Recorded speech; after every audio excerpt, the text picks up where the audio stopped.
Welcome back, guys. This is day 3 of circular motion. And yesterday, I remember introducing the idea of banking, the angle of banking, the thing that you can see, the animation that you can see right now. The cars, whenever they have to take a turn, they tend to make the roads at an angle, bent at an angle, so that some component of normal force, which is n sine theta and cos theta, which one did we take it as yesterday? I don't remember what we took. Yeah, it's actually n sine theta. It's towards the center that provides the what do you say, the centripetal force, and because of that it is able to go in a circular motion, right? So the whole circular track. And I clearly told you one more thing, that this circular motion is only when there is no friction available. Today we are going to talk about more things, okay? Don't worry. 6b 19, yeah, whatever. So if you look at the track, I'm trying to draw the track. Please bear with me. This is a circular track. Okay, it's like this is the inside. It's bent. So every time a car tries to travel, every time it is going into circular path, it is bent, and we are looking at a cross section of it. Like I'm trying to cut the surface here, and I'm looking at the cross section of the track. So in that cross section, today it's like this. Yesterday I described in the other direction. So today it's in this direction. We're looking at the back of the car. Okay, so normal force is like this, and mg was like this, and I considered there is no friction at all. So it's totally fine. This was n sine theta and cos theta. Yeah, that was n cos theta. This was n cos theta. This is n sine theta. There is no need of friction at all in this case. Okay, you can totally have no friction, yet because of this angle, because of the angle, the road being tilted up, this the component of n sine theta is giving us some centripetal force, so that you can happily complete that circular motion. Okay, you can happily complete the circular motion. That was the question that's what I introduced yesterday, and we even came up with a formula saying tan theta equals to v square by rg, where r is the radius of the track, g is acceleration due to gravity, and v is the speed at which the car is traveling at that turning. Okay, tan theta is this angle, like with which angle the road is supposed to be banked, so that you get that enough force, enough centripetal force, so that it is making the turn. So once you keep this idea clear, there are a lot of questions in HC Verma that we can discuss on this idea. I mean, on the idea of centripetal force. Like, look at this question. That's a conical pendulum. We've discussed this thing yesterday only. I've shown you the example. Tension is like this. Who gave the answer for this thing yesterday? This is theta. T cos theta simply balances mg, and there is T sine theta. So T sine theta equals to mv square by r. R is this, okay? Be careful about it. Some people don't give the radius, they simply give you the length. So now you have to find the radius of that. Oh, I'm sorry. I'm sorry about that. Admit all.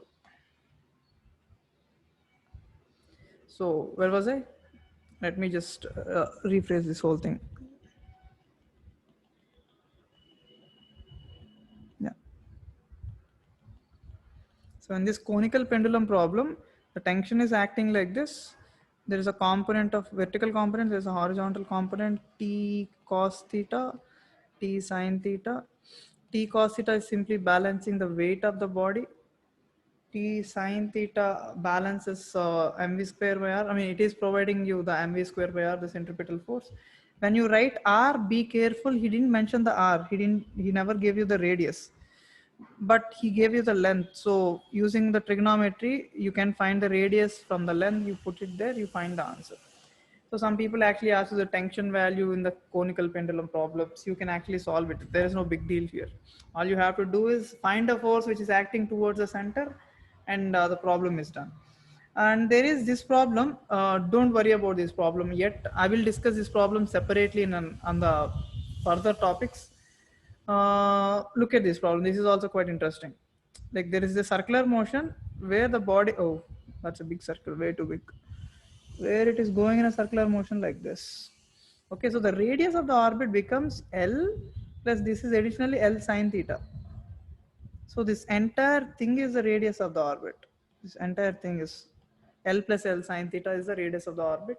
You do the same things. You take the tension components T cos theta, T sine theta. You do the same things. T sine theta equals to mv square by r, T, where r is nothing but L plus L sine theta, and you solve the problem. Sometimes they might not give you the value of v. They might not give you the value of v. Be careful in those. Aniket, you have a doubt. Aniket, what is it? What about those pendulum problems, sir, where the pendulum is going around in vertical plane? No, yeah, the vertical circular problems I don't want to discuss yet because I want to discuss the topic of work power energy also. Then they make a lot more sense. Okay. We're only Okay, sir. clearly dealing with only uniform circular motion problems. So that is why I want you to restrict only to the uniform circular motions for now. The vertical circular motions are not uniform ever. There are some cases where the vertical also can be uniform, but the problems that we deal are not uniform circular motions in vertical. All the horizontal circular motions are uniform. Yeah. So the thing I was talking about this in this problem is like, let me separately draw the whole problem here. So there's a hinge. It looks like a Apple Pro stand, which costs $999. All the legends out there, Apple lovers. I don't know why that stand costs $999. So this is a circular motion as the rod is completely rotating, okay? And the radius of this orbit r equals to L plus L sine theta, because this part is L and this is L and this is theta. So this is L sine theta. Is that clear? L plus L sine theta. Now, what do? We take the tensions. Tension T, this is theta, so this is T cos theta, and this is obviously T sine theta. T cos theta is balancing the weight of the body. So I'll write all the equations, watch. T cos theta equals to mg. T sine theta equals to mv square by r. That is fine. R is nothing but this value. But in this problem, he didn't mention the value of v clearly. Okay, he mentioned the whole thing is going around with an angular velocity omega. So instead of writing mv square by r, you should write T sine theta equals to mr omega square. Do you remember in terms of omega also we can write? So you be careful. Sometimes they don't mention the v value, they mention omega value. Sometimes they might mention omega. I mean, they might mention v, they don't mention omega. It depends on the situation, depends on the problem. Okay, so you be careful whether v is mentioned or omega is mentioned. In both the cases, you can happily solve the problem. So that's what you need to do. You solve the problem. All right. There are other problems where the tensions are asked, and you go ahead and solve these problems today. Okay. I will discuss some more problems for sure. Look at this problem. This man is inside a cylinder. Okay, this whole cylinder is rotating. Okay, there is friction involved in this thing. We don't discuss that problem yet. Okay, that's enough for today. That's enough ideas for today's problems. Let me continue with the class. Okay. So from yesterday's class, every time you see a circular motion, you just make sure there is a force towards the center. And when you have a force towards the center, you simply write that force equals to mv square by r or mr omega square, and you will simply get the answer. PG numbers. What is PG numbers? Anyway, Arnav, if you have anything to say, please raise your hand and I'll unmute you. You can speak about it. Okay. The page numbers, I don't know. Just open the textbook and find the topic of circular motion. Okay. What else I was discussing? There are more problems to discuss, obviously. So every time you have a body which is going in a circular motion, there needs to be a centripetal force. So I'm going to consider one more problem here. Okay, we've done these kind of problems where it is going in a conical pendulum, where we've done these kind of problems where it is directly going in a circular motion. So here the tension is providing mv square by r. Here T sine theta is providing mv square by r. So we've done all these kind of problems every time a body is going. And yesterday even we've discussed the problems where about gravity when a body is on a planet is going around sun. The gm1 m2 by r square is nothing but mv square by r. But there are more questions here. The first question that I'd like to discuss is there is a disk. There's a disk which is rotating about the center of its axis, and a man is standing on the disk. If it is rotating, the man is clearly going in a circular motion. let us say the radius of that his track, the radius of his orbit, or the radius of his circular motion is r. Now, can anybody answer who is, he's clearly going in a circular motion, who is providing him the centripetal force? If anyone have answers, raise your hand. Aniket. Sharath already gave the answer. Sir, the friction ground. What? The friction on the ground of that disc. The ground of the disc, or the friction in between the man and the disc? The friction, sir. Friction between the man and the disc. Exactly. So what happens is, whenever the disc rotates, this man tends to slip outwards. So the friction starts to act in this direction. The friction starts to act in this direction. Now, how much is friction? Anybody? Sir, omega r square Omega r into square. m. What? Sir, the centrifugal force. No, don't bring in centrifugal force yet. I didn't discuss centrifugal force to you. How much is Sir, friction? mu mg, sir. No, Sharath, you are wrong. Friction is not mu mg here. Why? Here the friction is exactly mr omega square or m capital R omega square or mv square by r only. Now, as the disk is speeding up and speeding up and speeding up, the friction value increases, and there comes a point where the friction cannot increase such a specific point, which is called as a what? The limiting friction, F limiting, which is mu mg. So this is the maximum friction. Let me tell you again. This is the mu mg value is the maximum friction that it can offer. Before that value, before that any of those values, it is only mv square by r. Let me give you an example so that you can understand better. Okay, let's just discuss with a example better. That is way better. So a man is standing on a disc. The disc is rotating. So man is going in a circular motion.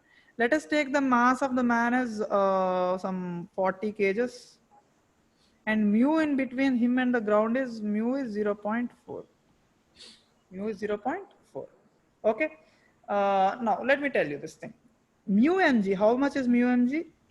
0.4 into 40 into 10, which is 400 into 0.40 into 4, which is 160 newtons. So the friction is 160 newton. Let me tell you this thing. This is FL, the limiting friction.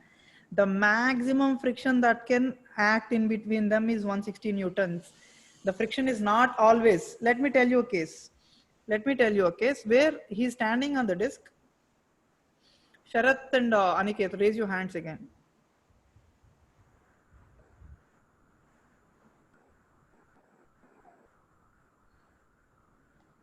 Aniket? Yes, sir. Yeah. So clearly, now, I'm sorry. Let me draw this properly. The disc is not rotating. How much is the friction? 0, sir. 0. Exactly. The disc is not rotating. How much is the friction? 0. Let us say the disc started rotating and he is moving with a speed, and the radius is 1 meter, let us say, and he's moving with a speed 1 meter per second. So how much is mv square by r? Sir, in Mass which is direction, 40, sir? 1 square by 1, it is 40 newtons. How much is the friction now? 40. The friction is only 40.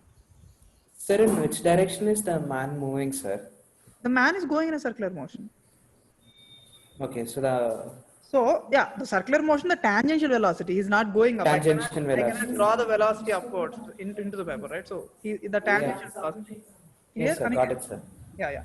So how much is friction here?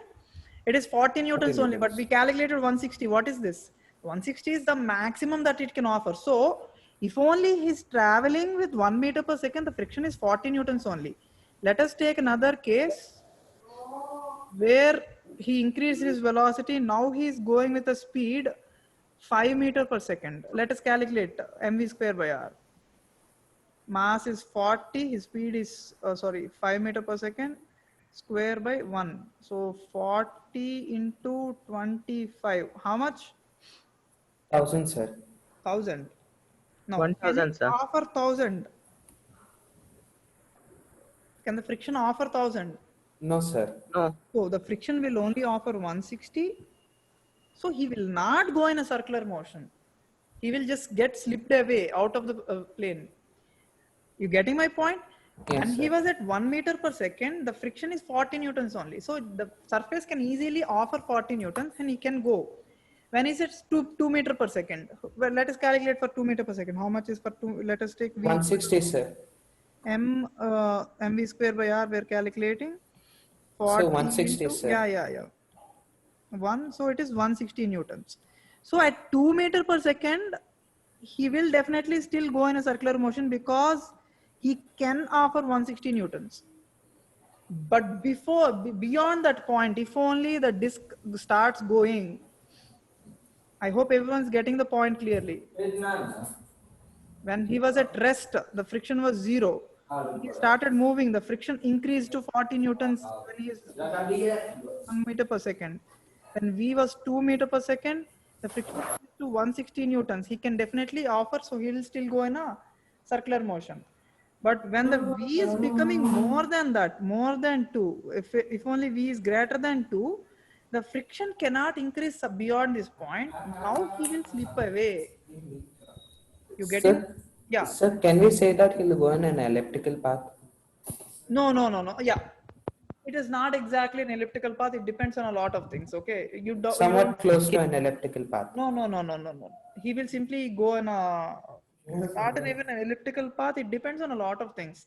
Once he started moving, the friction could change its value, and you can end up in a spiral path. So you can't really say that yet. Okay. So don't call it as an elliptical path or spiral path. Just try to understand the point that he can only stay on the track until 2 meter per second only. Okay. Don't ever take the friction value as a maximum value. It is totally fine to find the maximum value, which is 160. But the friction acting is not 160. It could be 10, it could be 20, it could be 30. As you're speeding up, it could be 40, it could be 60, it could be 100, it could be 120. As you're speeding up, it could reach up to 160 when the V equals to 2 meter per second. But once you go beyond that point, the friction cannot increase beyond 160. So now the boy will slip out of the disc. That is how the question is. So be careful about these kind of questions. Is that clear? So one small doubt. Yeah, tell me. Sir, in HC Verma, for such problems, they told there's some Coriolis force and all also acting. Don't bring Coriolis force right now. Okay. I will discuss Coriolis force at the end of the class if there is a chance, because that is a bit of fun, I mean, a lot of people misunderstand it very bad. So I don't want to discuss Coriolis forces right now. Okay. Where did you read that? H.C. Verma? Yes, sir. Okay, fine. Okay. Go to mute and I'm going to the next problem. So you understand the importance of friction. In this problem, the man is clearly going around circular motion because of friction. And the maximum friction is mu mg. The maximum friction is mu mg, but the friction doesn't have to be mu mg all the time. It is simply balancing mv square by r. As it is speeding up, it reaches this point, then it slips out. So some people might ask you that question also, where what is the maximum speed that he can go? He gives you the value mu mg. So maximum speed is mu mg equals to mv square by r. Mm cancels. So v equals to root over mu rg. Did I miss anything? No. So this is the maximum speed that he can go in a circular motion only when he has friction to offer. He has only friction and he has nothing else. Okay, friction is providing you the entire centripetal force here. So that is how it is going. I hope it is clear until this point. The friction is making the circular motion happen. Now, the next idea here. Death well. Now, death well is something like this. A disc or like a complete cylindrical surface. I've already shown it to you in the diagram. Where is it? It crashed like always. Yeah. In this death well, the man is clearly going, this man is actually going in this circular motion. This man's going in this circular motion. So they're going in circular motions, and what exactly is supporting him in going in the circular motion? Okay. it is almost vertical, right? Like the surface is almost vertical. Let's just consider a vertical surface only, a complete vertical surface, and try to solve the problem. This is the man who is going in the circular motion in the inside of the track. Let us take the radius of the track as r. So he's going in omega. You can take omega, you can take v also. Let's just take it about according to the situation. Now, in this situation, you cannot survive without friction. I'll tell you the reason why. The mg is acting here. The normal force is clearly providing you all the centripetal force. Normal force is clearly providing you the centripetal force, so you can directly write n equal to mv square by r. That is over. The problem is over. But who is balancing mg? There must be some force which can balance mg, which is upwards. Now that force is nothing but the frictional force. If there is no friction, there is no way that any of these man can go around in a death well. Okay, this is very important. Now, how much is friction? Let's take the edge case only. Like the friction simply should balance mg. Let's take the edge case like the previous case. F equals to mu mg. F equals to mu n only. Let's just take the edge case where F equals to mu n. So this force balances this thing. This force balances this thing. This force is giving you the mv square by r. So that is how you solve these kind of problems. So whenever you need friction. So clearly be careful here. If v is more, if the speed is more, the normal force is more. If v is more, the normal force is more. If normal force is more, friction is more, which should be balancing the weight.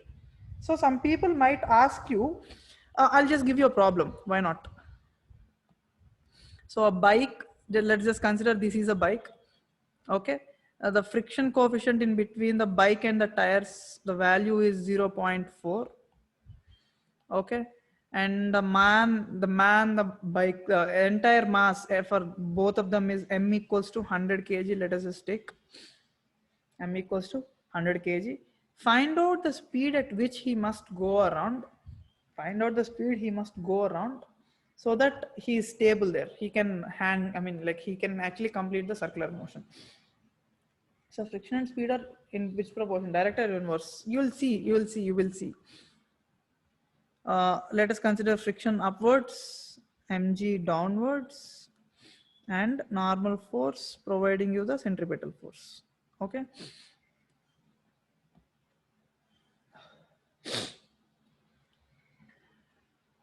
Now, where are we? Mg equals to F, which is equals to mu n. And also n is nothing but mv square by r. So I'm putting n here. I'm writing equations mg equals to mu into mv square by r. Mass of the whole thing is given as 100 kgs. So 100 into 10 equals to mu 0.1. 100 into v square by r. The pop-up. I have to just subscribe to this thing. I'll do that today. Okay. Your chat box is gone.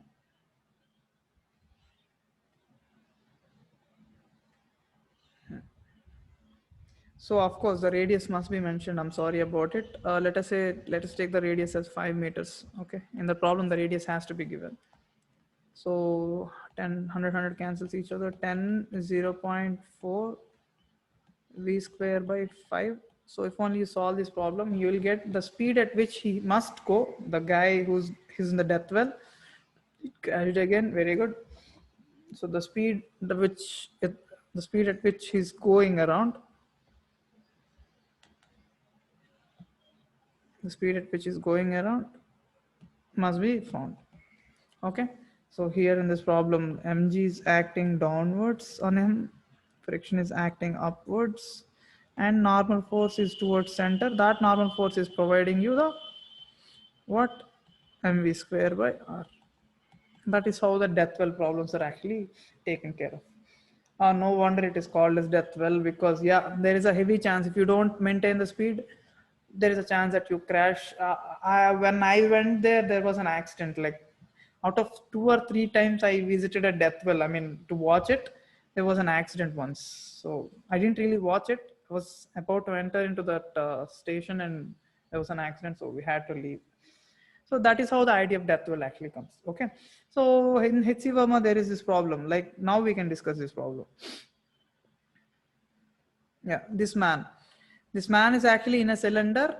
His weight must be balanced by the friction in this case, and the normal force is providing him the centripetal force. So that is how you solve the problem. Like it is as if a cylinder is rotating and this man is trying to stick to a surface of a cylinder. There is no grip, there is no other thing. Like he's not hanging onto anything, he's just sticking onto the surface, man, while he's going around. Okay, that is the kind of a problem here. In a rotor hollow vertical cylinder, structures rotate. The person rests against the inner wall, he's just resting against the inner wall, and because of the speed, because of the angular speed, he's just pressed against the wall and is staying there. Okay, so that is how the question is, and you can definitely solve the problem. Guys, if my internet connection is not stable, don't worry, you'll get the video anyway. So that is that question. Don't worry about the vertical circular motion questions. Yeah, I guess I can move on to the next idea. Now, I want to introduce you people to the most interesting, not most interesting, the concept Aniket has been dying to know. Centrifugal force. What is this? Where did this come from? The idea of centrifugal force. It was always there, right? I mean, we were always talking about centripetal force, but where did this centrifugal force come from? Very easy idea if you look at it properly. So let us take a body going in a circular motion. So in this situation, it has an acceleration towards the center, which is called as A radial. Now this acceleration is clearly making the body going in a circular motion. Now we were observing the whole thing. We were observing the whole thing from the ground. This is what's happening when we're observing the whole thing from the ground. The body is going around, and the circular motion is simply explained by the radial acceleration, which is nothing but the centripetal acceleration. That's what we did. We had centripetal acceleration, the body was happily going. But if only I want to observe the same body, I'm repeating, if only I want to observe the same body, but not from the ground frame of reference, I left the ground and I stand on the box which is going in a circular motion. Now, do you remember the pseudo forces that we add, the pseudo accelerations that we add? Every time there is an acceleration to the body, I simply have to add the same amount of acceleration in the opposite direction. Let us pick a random color. Yeah, this color is good. I simply have to pick an acceleration which is opposite in the direction, which is also equal, so that the acceleration of the body is 0. Why? If we are standing in a frame of reference, the acceleration of that frame of reference must be 0. Do you remember that bit? So if you are in a circular motion, if you are looking at a circular motion, like there is a body which is going in a circular motion, and you are inside the body, you are standing on the body which is going in a circular motion, the acceleration of that body is 0. It's an interesting thing because it shouldn't accelerate. It's your frame of reference. Your frame of reference should never accelerate. So this acceleration, this pseudo acceleration is called as the centrifugal acceleration. The centripetal and centrifugal, they're exactly of the same value, v square by r or omega square r. This thing is also exactly the same. Now this acceleration is a pseudo acceleration. Sharath, tell me. So like if there's no acceleration, then how will the direction change, sir? It's not changing. The body is not moving. In circular motion, if you are in the body which is going in a circular motion, the body is not moving at all. In fact, the whole world is moving. Okay, sir, got it, sir. Why is the whole world moving? Because this very pseudo acceleration is actually applied to the entire world. Okay, so the whole world is moving around you. The body on which you're standing, it's not moving at all. Okay, get it? Okay, sir. Got it, sir. If you want to now, do you remember the idea of pseudo forces?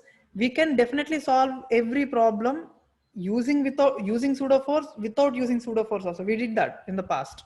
Okay, with using pseudo forces, standing outside the what do you say, frame of reference, standing inside the frame of reference. We did both. We solved both. We solved clearly both the situations. That is what I'm going to do right now. Okay, that is what I'm going to do right now. I'm going to solve one or two problems that we did in the past again in the both the frame of references. Let us start with the conical pendulum only. In conical pendulum, we had tension, we had mg. These were the only two forces. Tension and mg were the only two forces. But here I'm going to solve the same problem. Like here I'm standing on the ground.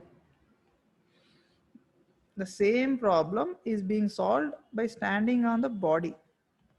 So you have tension, you have mg, and what else do you have here? There is one more thing which is called as centrifugal force. Now people might confuse, where is the centripetal force? The centripetal force is right here. I'll show you.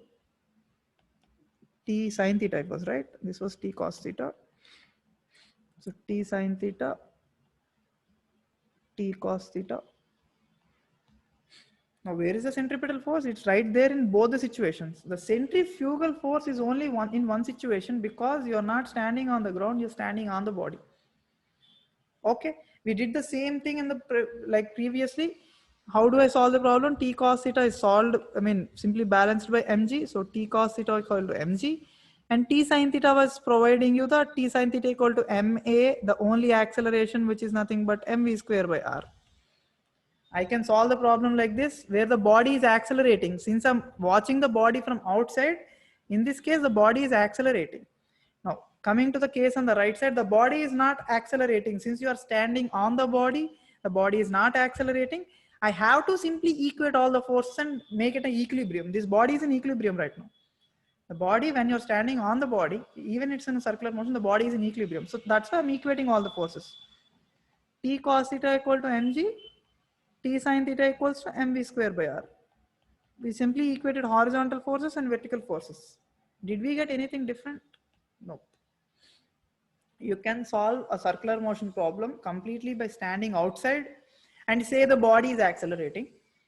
You can definitely solve the problem by sitting on the body and say the body is at equilibrium. Clearly remember the difference. Okay, I hope you see the difference. If you're standing outside, the body is accelerating. If you're standing on the body is in equilibrium. Okay, so in this side, it is in equilibrium. This side, it is accelerating. This body is clearly accelerating. The body is accelerating, going in a circular motion, but both ways we get the same answer exactly. Or now, yeah, we are getting the same answer in both the both the situations, so you don't have to worry. I mean, it's totally your call. Let's take the, what do you say, the banking case and solve the case with the centrifugal force. Okay, let us look at the centrifugal force problem. I'm standing outside. I'm an outsider here. So the car is going away, like in the track. I'm looking at the car from the back view. Mg is here, normal force is here. So I take the components of normal force, n sine theta, n cos theta. Let's just hope the components are right. Now here, since I'm observing the body from outside, the body is accelerating. There is some acceleration. Okay, so I equate what are the forces that I'm supposed to equate. N cos theta equal to mg. I'm hoping the components are right. If I'm wrong, just correct me. It's totally fine. N sine theta equals to ma. Since the body is accelerating, that acceleration is v square by r. So that is how I solve the board. Now I'm actually the daredevil right now. I'm sitting inside the car along with the man who is our driving. Let's say I'm just driving the body. Okay. Now the body is in equilibrium. All the forces, mg must be there. Normal force must be there. And there is another force supposed to draw this. Fine. There is mv square by r also. Now the body is in equilibrium. Since I'm solving the problem in the frame of reference of the body, I should say n cos theta, n sin theta. The body is in equilibrium. There is no acceleration. So n cos theta equals to mg, N sine theta equals to mv square by r. Achyuta Yashwant Kumar. Okay. So you're both the ways you're getting the same answer. In this situation, tan theta equals to v square by rg. In this situation, tan theta equals to v square by rg. You can happily solve the problem in any of the cases, both in the frame of reference of the car, in the frame of reference of the outside. I mean, when you're standing on the ground, when you're sitting inside the car, you can happily solve the problem in both the cases. So that is the idea of centrifugal force. So centrifugal force is a pseudo force. We only take consideration of centrifugal force when you're in the what do you say, in the frame of reference of the car only. You do not take the centrifugal force whenever you want. That is a big blunder if you do that. You can definitely take it. Make sure you're inside the car. Harshavardhan, we should consider our mass. I'm sorry about not considering our mass. Yeah, you can take plus mass, but I'm just considering a massless here. So even though you can take the both masses, the masses are getting cancelled anyway. When you're writing the ratio, the masses are getting cancelled. Harsha, that's a good question. So the angle still remains the same thing. Tan theta equals to v square by rg only. Now I want to introduce a good question. We have dealt with problems where there is friction, only friction, circular motion only with friction, and only with banking. Now I want to discuss a problem where there is banking and friction also. Okay, let us deal with a problem like that. I would like to solve the problem in the frame of reference of the car so that it is easy. It is equilibrium. Everything is in equilibrium, right? So it is easy to solve. So I put myself in the car only. So I'm in equilibrium. I'll write all the forces, mg downwards, normal force, and there is pseudo force mv square by r. And there is one more force. What is that? There is friction. Now the big question is whether the friction is downwards or upwards. That is a big question. Can somebody answer? Anybody has an answer? Raise your hand right now. Don't try to type it. The friction. Sharath says it is friction upwards. Aniket, let them speak. Vamshi also. I'm unmuting. Sir, it all of you. depends, sir. Friction Yeah? can be zero also sometimes. When it is That's a not good zero, it idea. is upwards. Arnav says upwards. Sharath says upwards. Upwards. Vamshi, Sir, what? upwards. Upwards. Now Upwards. that's a wrong idea, guys. The Downwards. friction can be both downwards or upwards, or it can be zero. Now, practically try to imagine this situation. Acha, where is this situation? I have this animation right here. Let it load first. What happened here? Why did the car fly away? The reason is the speed of the car was way too much and it was slipping up. Now, when the car is slipping up, the friction is downwards. Now, when you don't have enough speed, the car will slip down. So the friction is upward. So there are both the cases. So be careful here. The friction could be downwards or the friction could be upwards. Here is the situation. When you're going around in a banking road, you're going with too much of speed, let us say. What will happen? You will feel like you'll slip up the incline and you'll go off the track. And you are in the same track, but you're not going with enough speed. You will slip down if the banking is very much. Like let us take a road where the banking is around 45 degrees. You might slip up or you might slip down. You getting my point? So you have to consider both the cases. So in this case, let us consider a case where the banking is fixed. The angle is fixed. We have to consider where there is slipping up case, slip up case, where the friction is downwards. I have to consider a slip down case. Let us call the speed as V1, okay? I'm considering a slip down case now, where the body is not going with that enough amount of speed.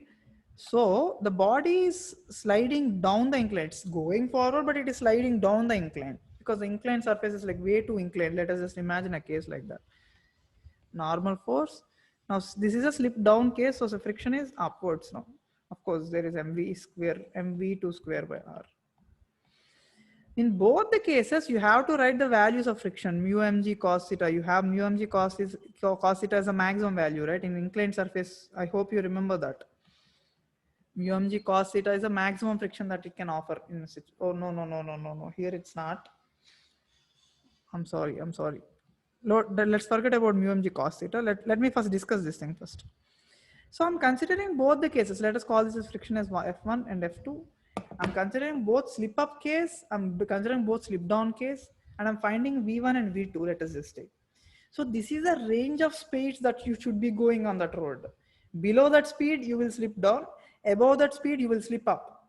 So there is a range of speeds on a road that you can go, and in that speed only you should travel. Otherwise, you'll slip. You'll obviously simply slip off, either up for the road or down the road.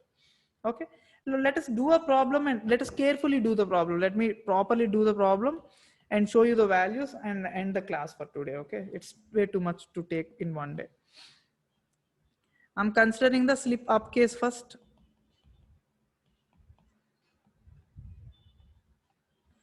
The body is going forward, but it is tending to slip up because you're going with too much of amount of force. So there is mg. Let me use the right colors again. mg normal force and mv1 square by r, and the friction is downwards. Array, why am I using random colors? I'm sorry. Anyway, whatever it is. Now the friction's maximum value is mu n. Here n value is a bit different. Okay, n value is not mg here because n is not balancing mg. Careful. What's this thing? N has two components, n cos theta, n sin theta. N cos theta equals to mg. N sin theta equals to mv square by r. Wait a second. No. It is not better to solve this question in this manner. Let me do it in a different way. We have to take the components along the incline. That is a better way. It's been a very long time since I solved this problem. So this is the case. This is the original case, right? Every force is right there. It is like, I find it easy to solve the whole problem taking this as x and y axis, like up the incline and down the incline. So the normal force won't be, we won't be taking the components of normal force. If this is theta, this is also theta. So I'll be writing the components of mv square by r. mv square by r cos theta, mv square by r sin theta. And if this is theta, this is theta. So this is mg cos theta. This is mg sin theta. Now let me delete the unnecessary forces here. Once you've taken the components, we don't need the original forces. I hope you know that. Since I've taken the components, I'm only leaving the components here on the plane that you can clearly see. Now the notification again.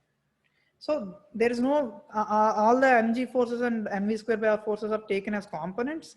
So now n equals to these forces. So I'm writing the normal force equals to mg cos theta plus mv square by r sin theta. You see that this force is balanced by these two forces, and sum of these two must be balanced by this. So I'm writing that mg sin theta plus friction equals to mv1 square by r cos theta.